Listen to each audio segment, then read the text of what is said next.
اذا الوداد 58 نقطه في الرتبه الاولى من ضمن 26 مباراه، فاز في 17 مقابله، تعادلت في 7، انهزمت في مباراتين. هو الفريق الاقل تعرضا للهزيمه. خط هجوم فريق الوداد هو الثالث، على اعتبار ان اول فريق من حيث الاهداف هو فريق اولمبيك ريغا ب 39 هدف، والجيش الملكي في الرتبه الثانيه ب 35 هدف. الوداد عنده كذلك اقوى خط دفاع ب 11 هدف فقط. في الوقت فريق الرجاء متموضع في الرتبه الرابعه ب 46 نقطه. انطلاقه وداديه برازي الغائبين مديحي والمغرب من الوداد ومسلوب رجل يجيد اختراق شهيري، فرصه يعني الاصعب هو الذي حققه الشهيري، اخترق تقريبا نصف الملعب. كما قلت انا تو اتحدث عنه، ربح كبير هذا اللاعب، سبق لي قلت ذلك امام شبيبه القبائل الجزائري. يعني يرسل كره في العمق في اتجاه تراوري في الزروالي، قد يسدد ولكن من مسافه بعيده، ولكن علت اطار مرمى. هناك اختراق سعيد ما سيفعل يمرر، ولكن تغطيه الاشكالات. ونضيف حتى اللاعب توري ابراهيم توري. هناك الزاويه، اظن الزاويه، الحكم يقول ضربه مرمى، اظن الزاويه. يمكن نشاهدوا الاعاده من جديد، ولكن المساعد الثاني كان عنده راي اخر. الحكم سينا بوبكر. بيضودان اراد اختراق 3 لاعبين، الحكم يقول خطا. بيضودان بين 2 والحكم يمنح له الخطا، لانه صراع كبير ما بين طلحه وكذلك بيضودان منذ انطلاقه المباراه تقريبا. ناطير ضعيفه، هناك مايكا. يعني المزاكي يتدخل في مناسبتين، لم تكن تسديده بالقوه اللازمه، تدخل الحارس المزاكي، لم يلتقط الكره الدولي مراقب طرف فوزي، يمرر تدخل جا مايكا في صراع مع اللاعب بن شريفه.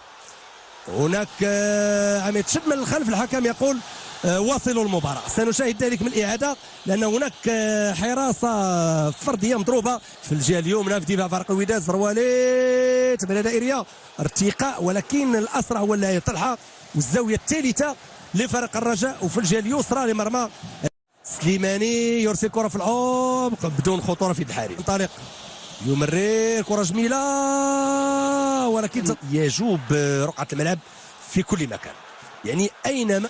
ناطير وتدخل هنا الزروالي يسدد كره في العمق.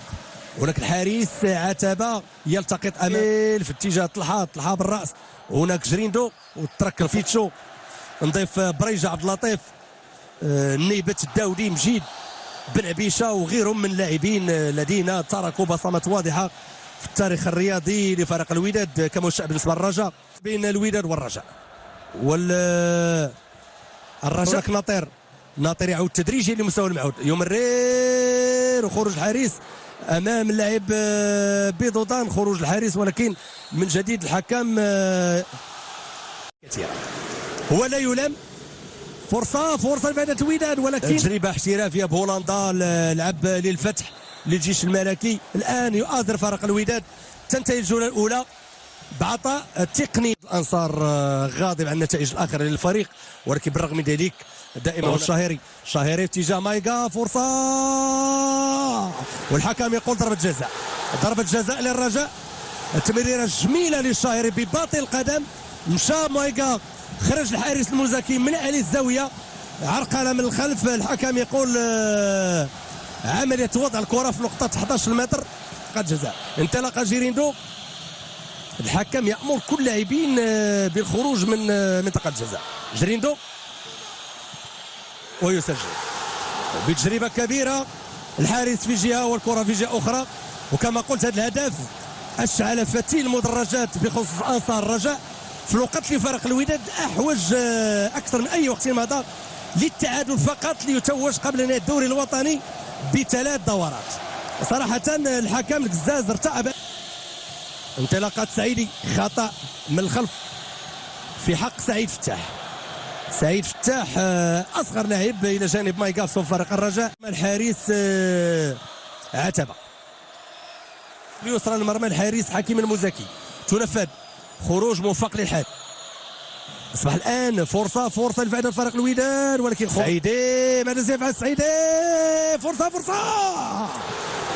يعني سوء تفاهم ما بين جويعه والسعيدي، و جويعه الذي دخل على التو كان بامكانه ترك الفرصه السعيدي لانه كان في وضعيه مناسبه.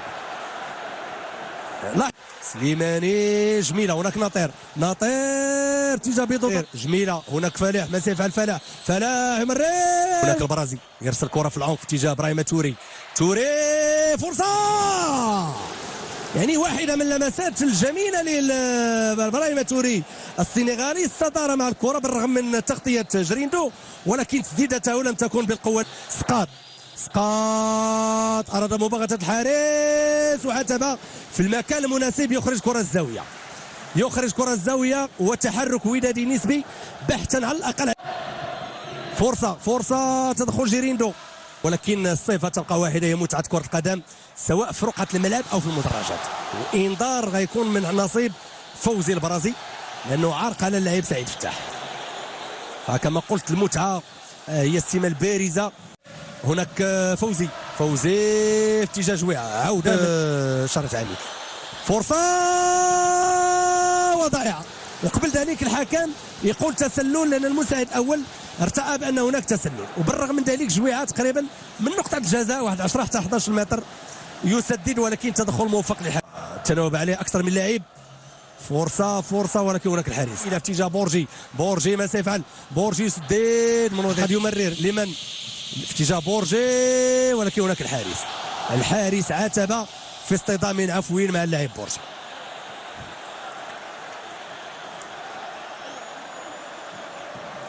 فكما قلت منذ سنه 56 الان فالوداد عندها 10 ديال الارض في تغطيه جيده. بورجي وخطا واضح لبورجي امام الظهير الايسر زروان. كما قلت شيء طبيعي لان الوداد الان يمكن تنتبهوا بعض النرفزه، شيء طبيعي لانه لاعبين فلاح يمرر في اتجاه بورجي، ولكن بيضودان مايغا جميله، بيضودان ماذا سيفعل؟ بيضودان غريبه يعني صراحه بيضودان ماشي في هذه اللقطه حتى في ناطر ماذا سيفعل؟ ناطر يمرر مايغا يضيع فرصتان ذهبيتان في ظرف 30 ثانيه حتى الدقيقه الاولى بقدم بيضودان والثانيه بوسطه مايغا، لان الوداد الان يمكن 5 لاعبين وداديين. قوسو من جديد تدخل عادل بكاري وكره في طريق الزاويه، مشاو الان للجانب الدفاعي. فرصه ابراهيم، ولكن هناك كوحه، سقاط يمرر ينفذ، مشى ناطير يجر يسدد جانبا تقريبا من 22 متر، تسديده لم تكن بالقوه اللازمه، تمشي جانبا من مرمى الحارس حكيم المزاد. لويسي ماذا سيفعل؟ لويسي يسدد، فرصه هدف، جول، هدف الموسم وهدف قاتل، هدف من الروعه بمكان. كما قلت الا مشى الوداد سجل هدف غيلتهب المركب الرياضي محمد الخامس بعد الضربه. مباراه العمر، هدف العمر لن ينساه طويلا انصار فريق الوداد، هدف من الروعه بمكان، اعتبره هدف الموسم وهدف الخلاص لفريق الوداد. يمكن نقول الوداد تعذبت كثيرا. طلحه نهايه المباراه وتعادل بين الجارين الرجاء والوداد، هدف لمثله سجل للرجاء عبد اللطيف جريندو من ضربه جزاء منذ الدقائق الاولى بدايه الشوط الثاني.